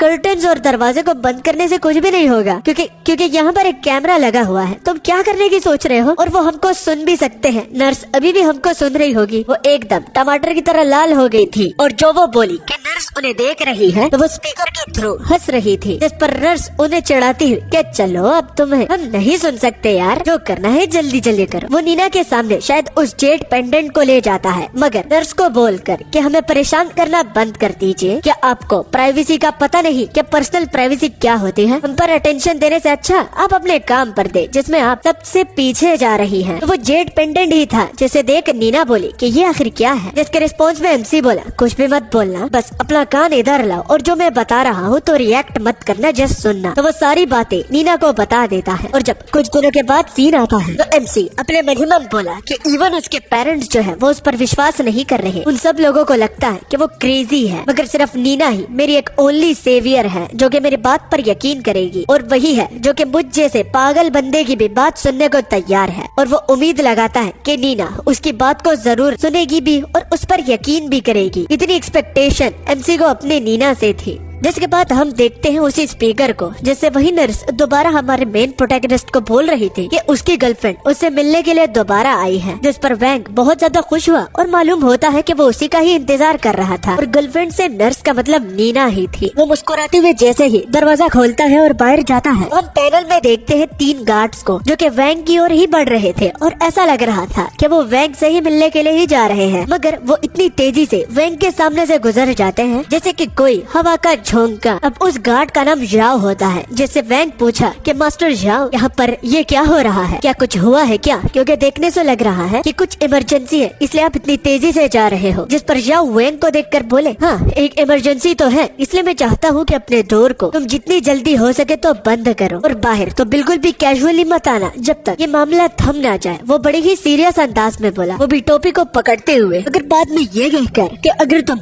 ओल्ड लियो को अगर देख लेते हो तो बिना टाइम को वेस्ट किए मुझे इमीडिएटली बता देना, रिपोर्ट कर देना, ओके? अच्छा, तो जो इमरजेंसी थी तो वो एक ओल्ड लियो नामे एक बंदा था जो कि हॉस्पिटल में यहाँ वहाँ छिप रहा है, वो भी इन गार्ड से, और उसके पास एक अजीब तरह की मेडिसिन है जिसको वो यहाँ वहाँ गार्ड से चिपकर लोगों को दे रहा है। इसी चीज को लेकर वो उस ओल्ड लियो को पकड़ना चाहते हैं, और अब जबकि उसने वैंग को भी बता दिया कि अगर वो ओल्ड लियो को देख लेता है तो उसका काम बनता है कि वो फौरन इस बात की रिपोर्ट उस तक पहुँचाए। इसके लिए एमसी बिना झिझकते हुए ओके बोल देता है कि ठीक है, वो समझ गया। ये ओल्ड मैन लियो कौन है? तो हमारे वैंग से पता चला कि ये एक ऐसा पेशेंट है जिसको क्रिटिकल कार्ड वार्ड में रखा जाता है, मगर वो वहाँ से बाहर कैसे निकला? क्योंकि उस जगह के बारे में वैंग से पता चलता है कि वो इतनी खतरनाक है कि वहाँ से निकलना एकदम इम्पॉसिबल है, जंजीरों से बांधा जाता है, फरार होने का कोई चांस भी नहीं बनता, तो ये आखिर कैसे मुमकिन है? मगर खैर वो इस बात पर ज्यादा गौर नहीं करेगा क्योंकि ये उसका काम नहीं है, क्योंकि उसका मोस्ट इम्पोर्टेंट काम नीना से मिलना है। वैंग हॉस्पिटल के बाहर आ जाता है और नीना से बैक एली में बात कर रहा था, जिसमें जितने चीजें वो अपने इल्यूजन वाले वर्ल्ड से नीना के लिए लेकर आया था तो वो सारी चीजें नीना को दे दी थी ताकि वो इसका पता लगा कि क्या वो रियल है भी या नहीं। जिसके जवाब में अब नीना बोली कि जो चीजें वैंग ने दी थी और जैसा उसने बताया था वो भी उस जेड पेंडेंट और उस गोल्ड ब्रेसलेट के लिए जो कि एमसी से ही उसे मिला था। वो जेड पेंडेंट दरअसल एक ऑथेंटिक एंटीक है और अगर उसकी वैल्यू की बात की जाए तो 4 लाख वॉन है, मतलब कि अमेरिकन डॉलर्स में कुछ $55,000 इतने दाम में वो बिक सकता है। ये बात सुनकर एमसी अपने सिर को पकड़कर बोला, तो मैं ठीक था, मुझे पता था कि मुझ में कोई गड़बड़ नहीं है, लेकिन लोग मुझे ही दोष देते आ रहे थे। खैर ये जानकर काफी अच्छा लगा कि मैं पागल नहीं हूँ। एमसी की उसी क्रीपी साइड को दोबारा देखते हैं जो कि एकदम पागलों की तरह वो एक्ट करता है। वो नीना को जब उठाता है वो भी इस खुशी में कि वो पागल नहीं, तो हम देखते हैं कि नीना उसी व्हाइट बालों वाली लड़की में ट्रांसफॉर्म हो जाती है जो कि सिर्फ वैंग ही देख पा रहा है, या फिर वो नोटिस ही नहीं कर पाता। वो भी उसे उठाते बोलते वक्त, मगर मैं तुम लोगों से सवाल करता हूँ, क्या नीना वही व्हाइट बालों वाली लड़की हो सकती है? कमेंट में जरूर बताना। और अब ये कंफर्म करवाने के बाद MC नीना से रास्ते में बोलता है कि मेरी ये जो एबिलिटी है बड़ी ही कमाल की है, और वो अब चाहता है कि वो जल्द से जल्द ठीक ही ना हो। ये इल्यूजन जो उसे देखने को मिल रहे हैं, वो चाहता है कि वो बाहर ही ना निकले इनसे। और वो हंसते हुए नीना से बोलता है, नीना क्या आप रेडी हैं एक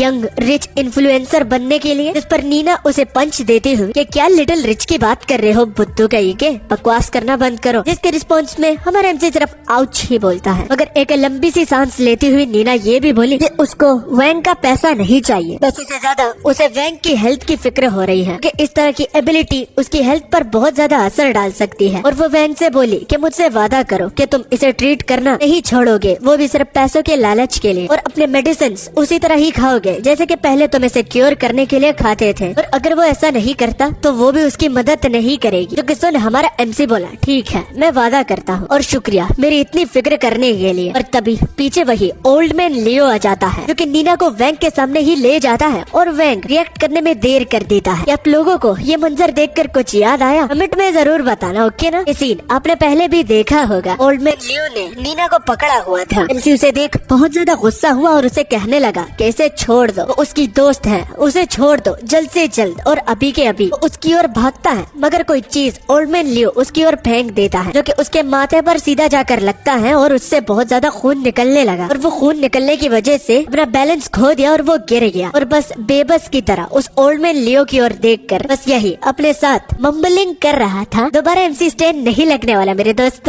तो वो बस उसे रुकने का ही बार बार कह रहा था। उसी मोमेंट में MC को उस मास्टर की दी हुई पिल की याद आ जाती है, जिसको खाने के बाद उसे एनर्जी भी मिलेगी और साथ में 10 सालों तक वो और भी जी पाएगा। और उस स्ट्रेंथ से, जो कि उस पिल को खाने के बाद वो उस स्ट्रेंथ से अपनी जान भी बचा सकता है। मगर इतने क्रिटिकल स्टेट में भी नीना को अपनी नहीं बल्कि वैंग की पड़ी हुई थी, क्योंकि उसके माथे से बहुत ज्यादा खून निकल रहा था। वो रोते हुए पूछी कि क्या वैंग तुम ठीक हो? तो हम नीना के आंख के रिफ्लेक्शन में देखते हैं कि MC ने उस पिल को खा लिया था और उसकी बॉडी से मानो शोले भड़क रहे थे। वो पलक झपकते ही बिजली की रफ्तार से गायब हुआ और उस ओल्ड मैन लियो के पास आकर उसे उसके चेहरे से पकड़कर नीना से दूर करता है और इतने जमीन पर जोर से मारता है कि उसका चेहरा ही कुचल देता है। और वो बड़े ही गुस्से से बोला, बूढ़े खुसट, मैंने कहा ना कि रुक जा, क्या तुमको एक बारी में समझ में नहीं आता क्या? लेकिन खैर, अब तुम्हें मेरे हाथों से कौन ही बचाएगा। और अब हम देखते हैं अपने MC को, जिसको डॉक्टर ने उसी क्रिटिकल रूम में बंद किया हुआ था, वो भी जंजीरों की मदद से, जहाँ पर अभी फिलहाल के लिए वो चिल्ला रहा था कि उसे यहाँ पर क्यों बांधा गया है। उसने कुछ करा भी नहीं, जस्ट अपने प्रोटेक्शन के लिए उस ओल्ड मैन लियो पर उसने अटैक किया था। क्या डिफेंस के लिए भी कोई इंसान अपनी अटैकर को मजा नहीं चखा सकता क्या? इसी अल्फाजों से वो पूरा का पूरा रूम शोर से भर देता है। कुछ देर के बाद वहाँ पर डॉक्टर भी आ जाता है, जैसे देख MC ये बोलता है कि खुद को प्रोटेक्ट करने के लिए और साथ में उसकी दोस्त को भी, जो कि उसके पास मिलने के लिए आई थी, तो अगर उसने ओल्ड मैन लियो पर अटैक किया है तो वो दोनों को प्रोटेक्शन देने के लिए उसने करा है। और एडिशनली ये भी बताता है कि अगर पहला अटैक किसी ने किया है और किसी को इस रूम में होना चाहिए तो वो ना उसको बल्कि उस ओल्ड मैन लियो को, क्योंकि पहला अटैक करने वाला वही था। अगर वो ना करता तो हमारा मेन प्रोटैगनिस्ट भी ना करता। मगर बात यहाँ पर बदला लेने की नहीं थी और वो लड़ाई नहीं थी, बल्कि एक वन साइडेड फाइट थी। और सबसे बड़ी बात जो कि डॉक्टर को सबसे ज्यादा कंफ्यूज कर रही थी कि आखिर वैंग ने उसको इतनी चोट पहुंचाई कैसे, वो ये कैसे कर पाया? या वो डॉक्टर से कुछ छिपा रहा है, या वो इतना गिर गया है कि डॉक्टर को अभी सच नहीं बता सकता। मगर अगर वो नहीं बता रहा तो पेशेंट उसके पास है, उसको इतनी चोटें लगी है, तो इस वजह से वो पूछ रहा था कि उसको इतना हर्ट करने की सलाहियत उसे कहाँ से मिली। क्योंकि ये कुछ ऐसे सीन है जो कि हर कोई नहीं परफॉर्म कर सकता, खास करके तो किसी बैकअप के बिना। डॉक्टर के पूछने पर वैंग को बहुत ज्यादा कंफ्यूजन होती है कि वो अब इस सवाल का जवाब कैसे दे, क्योंकि वो तो नहीं देना चाहता और डॉक्टर को अब तक वो जो सब कुछ बता रहा था तो उसमें से ये बात वो उससे छुपाता है। तो जब डॉक्टर ये नोटिस करता है कि वैंग हिचकिचा रहा है तो उसे समझ में आ जाता है कि जरूर कोई ऐसी बात है जो कि वैंग बताना नहीं चाहता। और वो वैंग से बड़े ही भारी आवाज में बोला कि वो झूठ बोलने से पहले सोच भी ले, ओके? आंसर देने से पहले केयरफुली इस बात को सुन ले कि उसे बहुत ज्यादा नफरत है, वो भी उन पेशेंट से, क्योंकि उनको पूरी बात बताते नहीं। अपने उन्हीं डॉक्टर से वो झूठ बोलते हैं जो कि उनकी जान बचाने में अपना पूरा टाइम लगाते हैं। तो अगर वैंग यहाँ पर झूठ बोलता बोलता है तो उसे कॉन्सिक्वेंसेस के लिए भी तैयार रहना होगा। मगर एमसी जिसको अब तक ये बात सता रही थी, जो कि वो जब अपने दिल ही दिल बोला तो तब हमें समझ में आया कि वो अब इस मामले में क्या करे, वो डॉक्टर को क्या जवाब दे। मगर वो अपने एलेक्सर के बारे में जिससे उससे ताकत मिली है तो उसका वो डॉक्टर को नहीं बताना चाहते। तो कुछ न सूझने पर वो अपनी आंखें बंद करने का इरादा कर लेता है, जिससे वो रियलिटी से हटकर अपने इल्यूजन वाले वर्ल्ड में चला जाएगा। वो धीरे धीरे करके अपनी आंखें बंद करता जा रहा था और डॉक्टर वैंग को देखकर उसे कंडीशन पूछ रहा था कि उसको क्या हो रहा है, वो आंखें क्यों बंद कर रहा है। मगर एमसी को डॉक्टर की खत भी फर्क नहीं पड़ी कि उसे तो बस इन बातों से छुटकारा पाना है जो कि डॉक्टर पूछ रहा है। इस वजह से वो जवाब नहीं देता और वटेवर बोलकर वो रियलिटी से हटकर अपने इल्यूजन वर्ल्ड में आ गया, जहाँ पर आने के बाद वो अपना हाथ उठाया और एक मुट्ठी बनाकर बोला, हाँ अब ये मेरी दुनिया है, यहाँ पर कोई मुझसे सवाल नहीं करेगा। और उस मामले से बचने के लिए यही आखिरकार एक सोल्यूशन उसके दिमाग में आया, वरना तो वो इतने सवाल पूछे जा रहे थे कि जवाब देने के लिए मुझे टाइम ही नहीं मिल रहा था। जिसके बाद हम देखते हैं एक बहुत बड़े श्राइन को, जहाँ पर एक बहुत बड़ी स्टैचू लगी हुई थी। इसके इर्द गिर्द वहाँ के पूरे मास्टर्स बैठे हुए थे और रिचुअल्स परफॉर्म कर रहे थे, वो भी कंटिन्यूसली अपने चैंटिंग्स को पढ़ते हुए। वहाँ पर वो बूढ़ा आदमी भी था जो कि उस जगह का मास्टर है। वो एमसी को उसके दिए हुए नाम जो कि युआन गैंग था तो उससे बुलाता है। तो वो उस बड़े से स्टैचू को बताने लगा कि आज उसको सर्व करने के लिए वो एक नया सब्जेक्ट लाया है जो कि आज के बाद फेंग टेम्पल को सर्व करेगा। उसको समझने में बहुत टाइम लग सकता है क्योंकि ये उसका फर्स्ट टाइम है, तो प्लीज आप इसकी गलतियों को नजरअंदाज कर दीजिएगा। मगर अब ये नहीं कि मास्टर उसको अपने बलबूते पर छोड़ देंगे ताकि वो सब कुछ खुद ही सीख ले, बल्कि वहाँ पर उसका एक सीनियर भी होता है जिसको मास्टर ये कहकर कि अब जबकि तुम इसके सीनियर हो और ये तुम्हारा जूनियर है तो ये तुम्हारा फर्ज बनता है कि अपने जूनियर को फेंग टेम्पल के रिचुअल के बारे में तुम सब कुछ सिखाओ। जिस पर वो थैंक यू बोलता है कि हाँ जरूर, काम सौंपने के लिए वो मास्टर के ऑर्डर का ही वेट कर रहा था। तो मास्टर बाद में ये बोलकर अब जाने का समय आ गया है क्योंकि 9 बज चुके हैं और अब और कुछ करने के लिए बचा नहीं, अब चलते हैं डाइनिंग हॉल, वहाँ पर हमें डिनर करना है जिसके बाद हम सोएंगे। मगर अजीब बात ये थी कि मास्टर के बाजू में एक बंदा बैठा हुआ था जो कि मूर्ति के बजाय हमारे प्रोटैगनिस्ट की ओर ही देख रहा था, वो भी उसे बड़े ही तिरछी नजरों से, जैसे कि वो कुछ एमसी के बारे में जानता है जो कि और कोई नहीं जानता। जो कि देख एमसी दिल ही दिल बोला कि ये अजीब सा दिखने वाला आदमी मेरी ओर क्यों देख रहा है, क्या मेरे चेहरे पर कुछ लगा हुआ है। प्रोटैगनिस्ट भी समझ नहीं पाया कि आखिर कुछ और माजरा भी हो सकता है, मगर जस्ट फिलहाल के लिए उसके दिमाग में यही बात है, शायद उसके चेहरे या फिर कपड़े गंदे होने की वजह से या फिर फेंग टेम्पल में एक नया चेहरा देखने के लिए इसके रिएक्शन इतने बदलने पर मजबूर हुए। जब प्रोटैगनिस्ट अपने सीनियर के साथ नीचे सीढ़ियों से आ रहा था तो उस बंदे का इम्प्रेशन एमसी पर काफी गहरा हुआ है, इसलिए वो अपने सीनियर से उस बंदे के बारे में पूछता है जो कि उसे घूर रहा था और मास्टर के बाजू बैठा हुआ था। तो सीनियर से वैंग को पता चला कि उस बंदे का नाम सीनियर ब्रदर जीहेंग है जो कि मास्टर के बाजू बैठा हुआ था। जब से एक और ब्रदर जिसका नाम जीहेंग खान था तो उसने मास्टर और उसके सेक्ट को धोखा दिया है, तो तब से जीहेंग मास्टर के एक लौते इनर डिसाइपल है जो कि उनका वो एक हर एक काम करता है, चाहे वो घिनौना हो या फिर ठीक। बस यही एक वाहिद ऐसा इनर डिसाइपल है जिस पर मास्टर ट्रस्ट करते हैं। और ये जो सीनियर है तो ये भी एक ऑफिशियल डिसाइपल है, बिल्कुल हमारे वैंग की तरह। मगर हमारे ये सीनियर वैंग को ये बताता है ये चाहे तुम जितनी भी गलतियां करो लेकिन ये एक गलती मत करना, ये टेम्पल में हर एक को तुमने रिस्पेक्ट देनी है। ये गलती की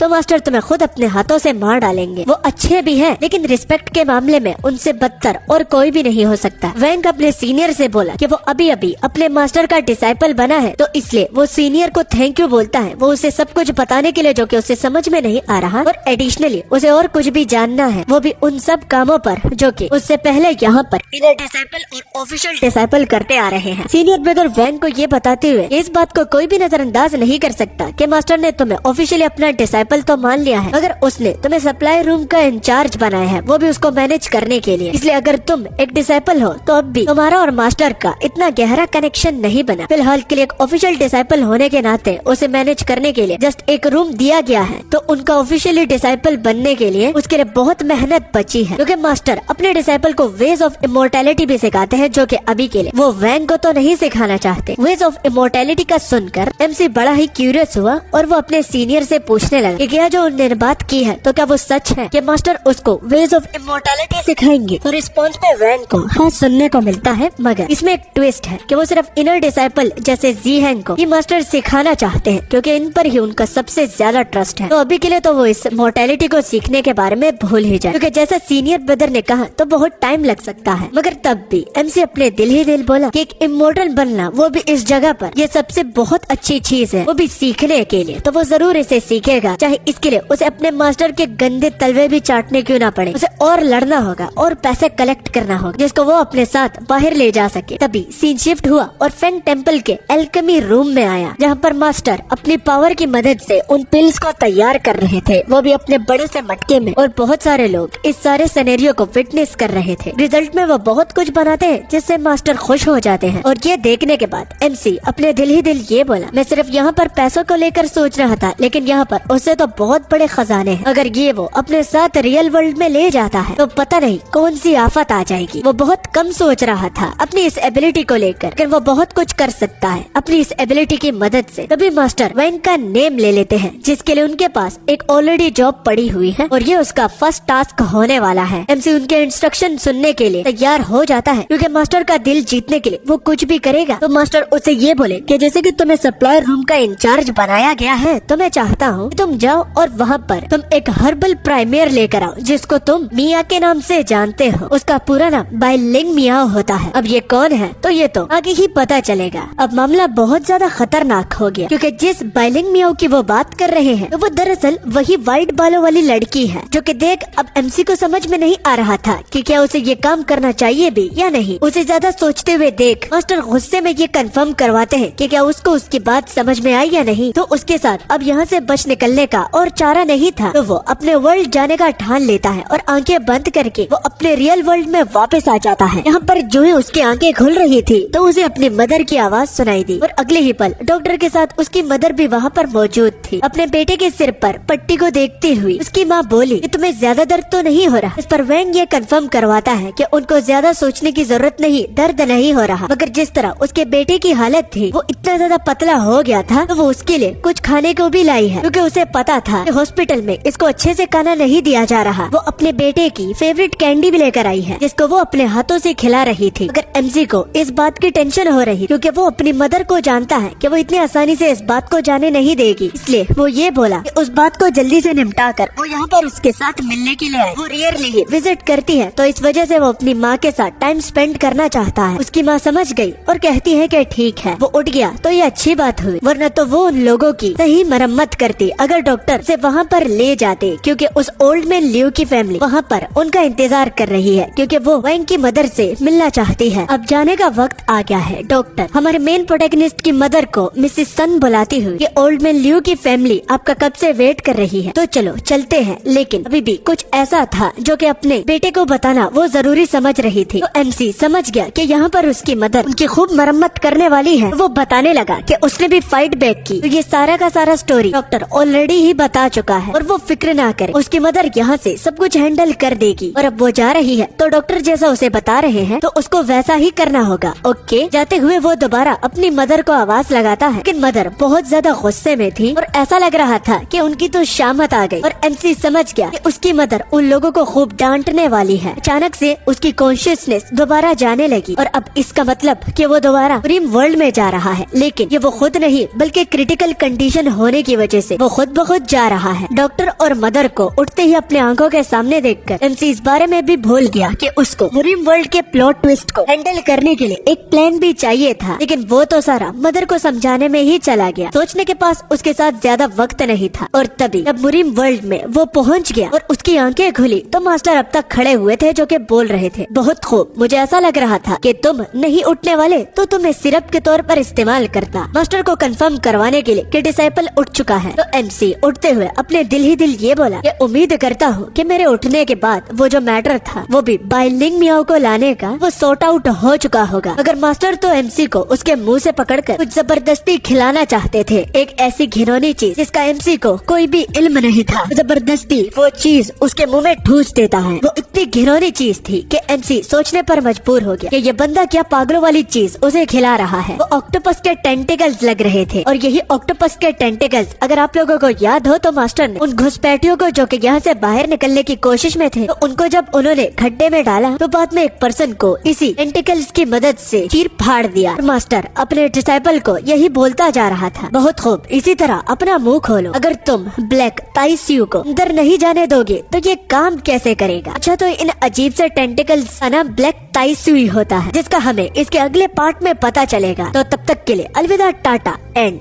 बाय।